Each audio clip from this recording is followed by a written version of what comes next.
Si existen errores es porque hay causas que los generan.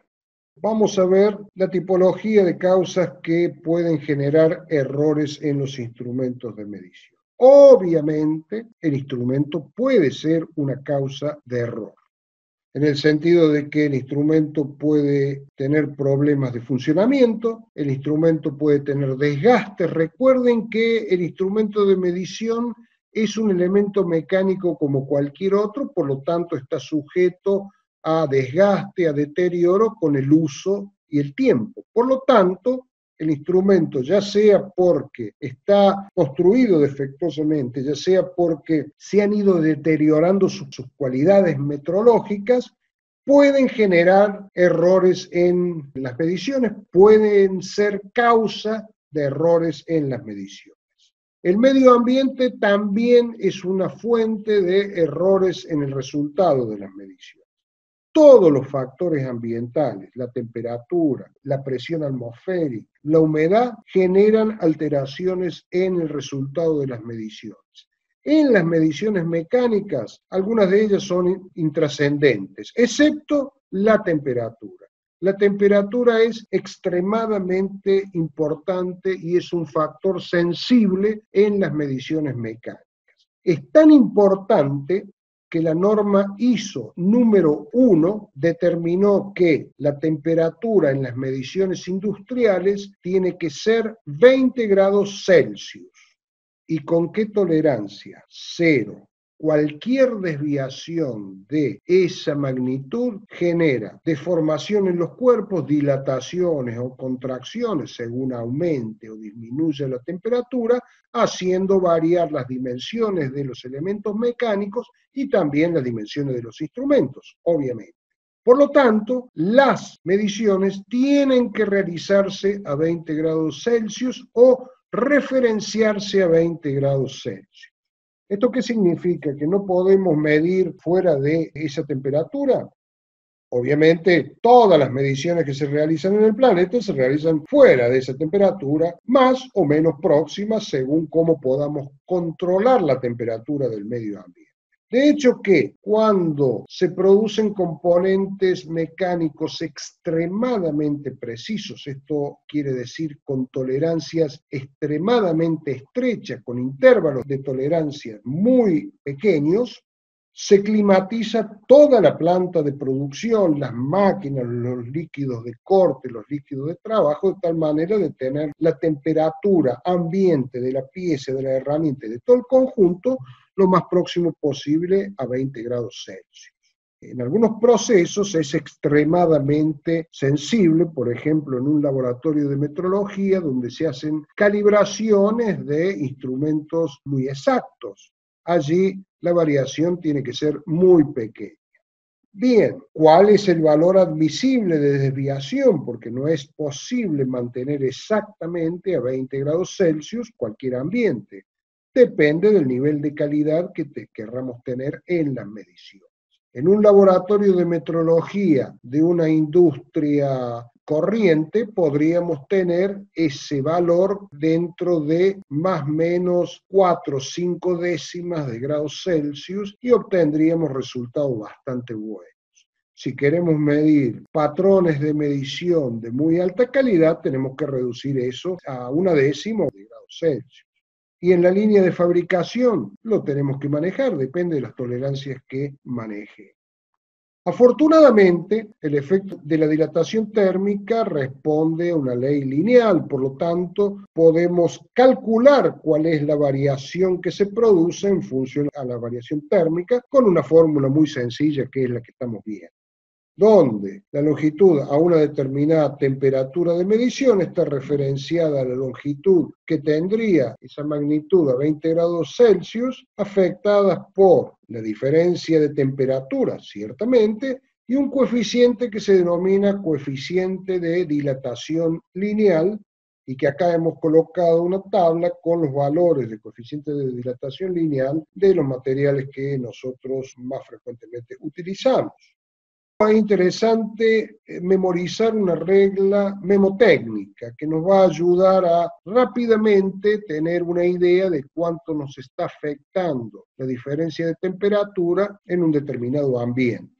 Si nosotros estamos elaborando o midiendo piezas de acero, vale la siguiente regla memotécnica en función al coeficiente de dilatación térmica del acero. Una longitud de 100 milímetros con una variación de temperatura de 1 grado Celsius produce una variación de longitud de 1,2 micrómetros.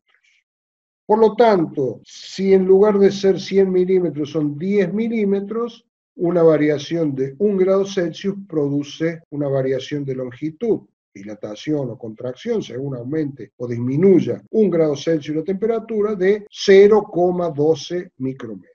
Una observación solo para ilustrarnos un poco y entender la magnitud de las cuestiones. Fíjense en el índice de dilatación térmica del aluminio. Es el doble del acero.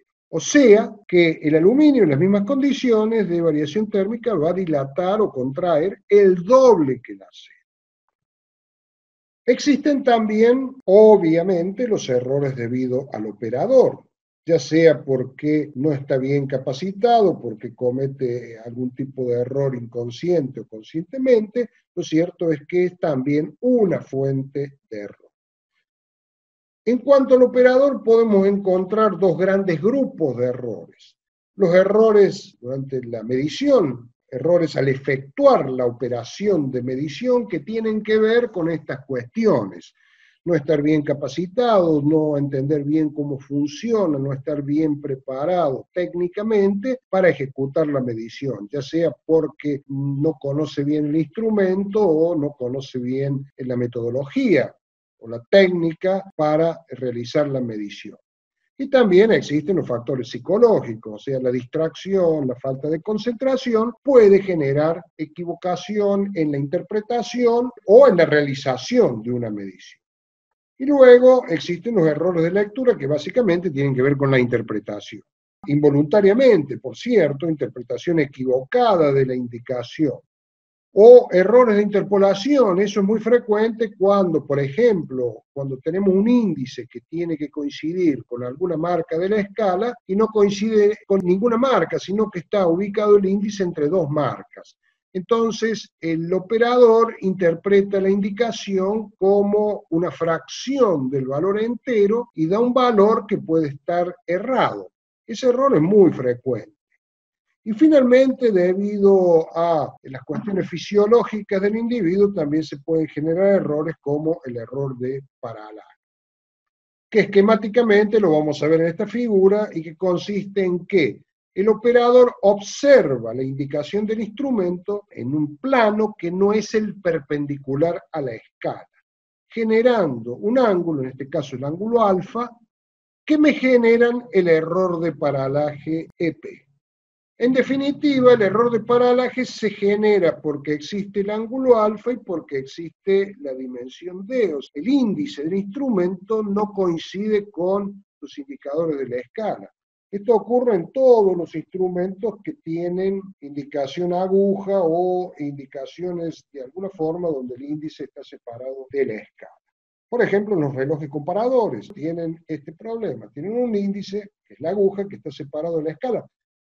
Acá hay dos maneras de eliminar el error de paralaje. O eliminamos el ángulo alfa o eliminamos la distancia entre el índice y las marcas de la escala. En un reloj comparador, la distancia entre las marcas de la escala y el índice no se puede separar porque la aguja no puede estar superpuesta a la escala porque no funcionaría directamente. Bien, los comparadores mecánicos están siendo superados, obviamente, por los comparadores digitales que no tienen este problema. Pero existen todavía en uso comparadores de muy alta calidad, comparadores de muy alta exactitud y resolución, comparadores que resuelven la décima de micrómetro, que trabajan agujas y le han encontrado una solución bastante sencilla e inteligente. En realidad, no solamente las mediciones mecánicas, sino otras mediciones, como son las mediciones eléctricas, que utilizan muy frecuentemente instrumentos de aguja, colocan sobre la escala una franja espejada a lo largo de la escala. De tal manera que usted ve la imagen de la aguja en esa pequeña franja del espejo.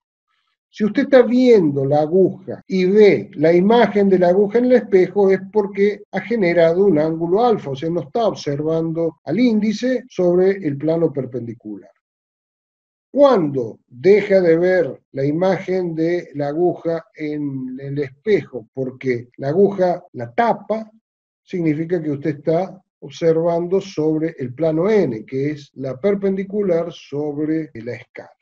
De esa manera lo que hizo fue eliminar el ángulo alfa, manteniendo el ángulo D, pero eliminando el error de paralaje. En definitiva, el cálculo del error de paralaje responde a esta sencilla fórmula trigonómica. Y finalmente, otro elemento que causa y que es motivo generador de errores es el método utilizado. Métodos demasiado complicados, métodos que comprometen la posición o la forma de ejecutarlo por parte del operador, son origen de errores. Tengamos en cuenta que la operación de medición tiene que ser realizada con el método más sencillo posible, con la mayor comodidad para el operador, porque cualquier cosa que complique el método de medición es fuente de errores. También el hecho de elegir equivocadamente el instrumento o métodos que no son compatibles con la naturaleza del mensurando generan errores y son fuente de causa. Lo que nosotros hemos visto como cálculo de errores es la del cálculo del error en una determinada posición de la escala del instrumento. Recordemos que el instrumento mide un cierto rango. Acá está expresado la evolución a lo largo de la escala de los errores. Acá se ha hecho un relevamiento, una medición de los errores en distintas longitudes de la escala, que en realidad si observamos son 10 mediciones que se han realizado que coinciden con los 10 puntos a lo largo de la escala de un micrómetro que está previsto en la norma para verificar las cualidades metrológicas de un micrómetro. Esa verificación de las cualidades metrológicas de un micrómetro se denomina calibración. Nosotros lo vamos a ver en el próximo capítulo. Bueno, lo cierto es que en este micrómetro se han relevado los errores a lo largo de su escala en 10 posiciones distintas, 2,5 milímetros, 5,1, bueno, los valores que observamos acá en el gráfico. Si observamos a 2,5 milímetros, o sea, ¿qué significa esto? Que se midió un patrón de referencia de medida conocida de 2,5 milímetros, exactamente de 2,5 milímetros. Cuando decimos exactamente significa que el error que tiene ese valor de la magnitud es despreciable para el uso que le queremos dar. Por lo tanto, consideramos que es el valor real. Entonces, en este punto se tomó un patrón de 2,5 milímetros, se lo midió y el micrómetro en lugar de indicar 2,50 indicó 2,501. O sea, un micrómetro más de la verdadera magnitud medida. En la longitud 5,1, acá se midió un patrón de longitud 5,1, indicó, en lugar de 5,1, 1 micrómetros menos. Y en este caso, a 17,6 milímetros, se midió un patrón de 17,6 milímetros y el instrumento indicó 17,603 milímetros. Y así en las 10 posiciones. Observamos que no existe un valor constante de error en el instrumento. Eso es así en todos los instrumentos. No existe un error absoluto constante en el instrumento. Lo que vamos a encontrar en todos los casos es una curva de errores del instrumento, como por ejemplo esta.